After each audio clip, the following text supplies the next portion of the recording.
Oh, hi there.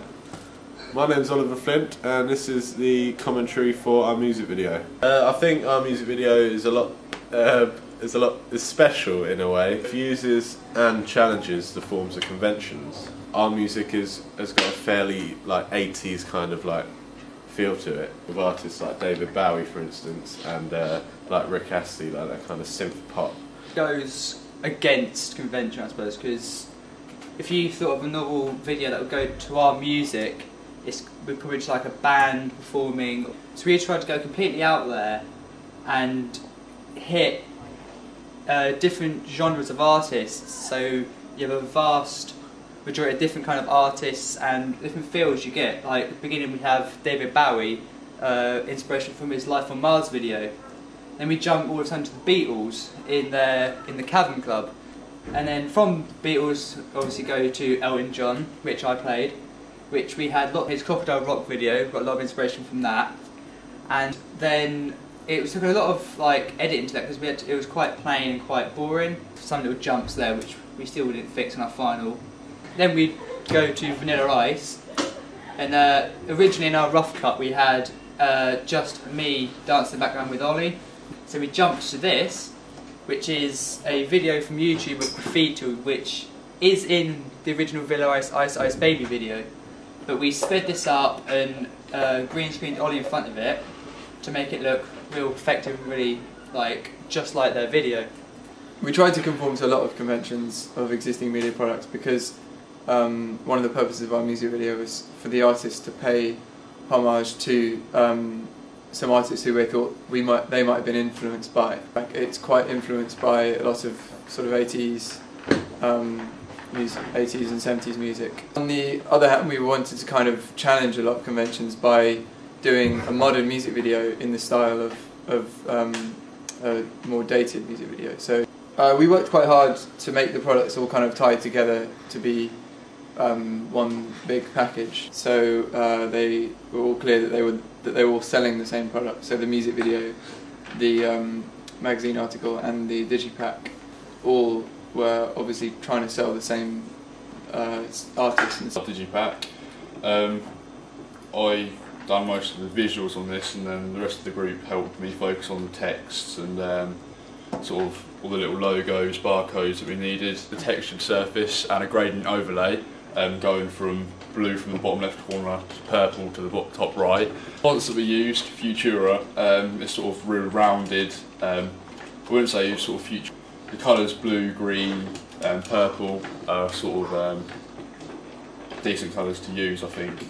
The reason we used Bowie on our digipack and our magazine cover is because we thought he was the most he was the artist that represented our genre of music the most.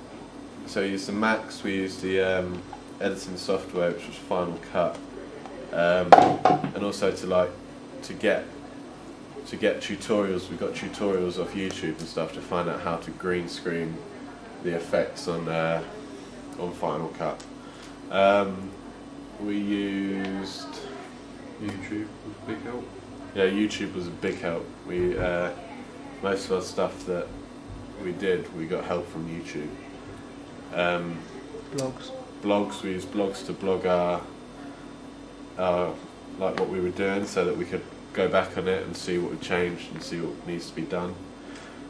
We used cameras. We used video recorders.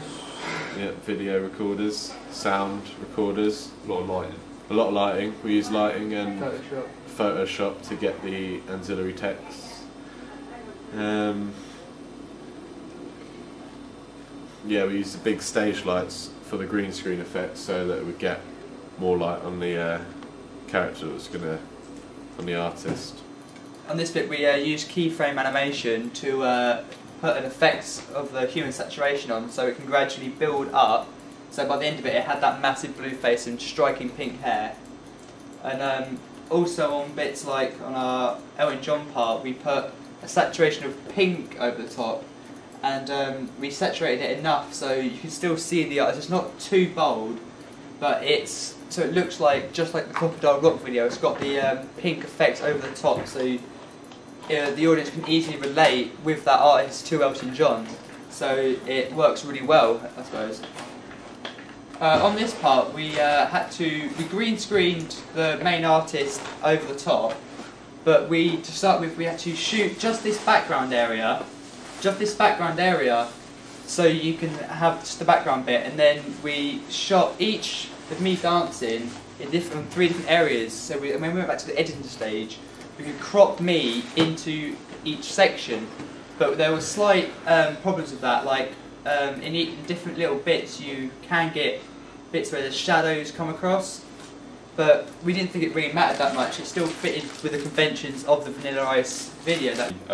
In terms of adding visual effects and lighting effects, which you wouldn't have, say if you don't have the access to like a big green light or a big blue light, only sort of a white light, that's probably the best way to do it is custom brushes. So it gives just a good effect, and you can play around with it by deleting the light as well, much more easier than sort of natural light. Final Cut, Photoshop, cameras, Max,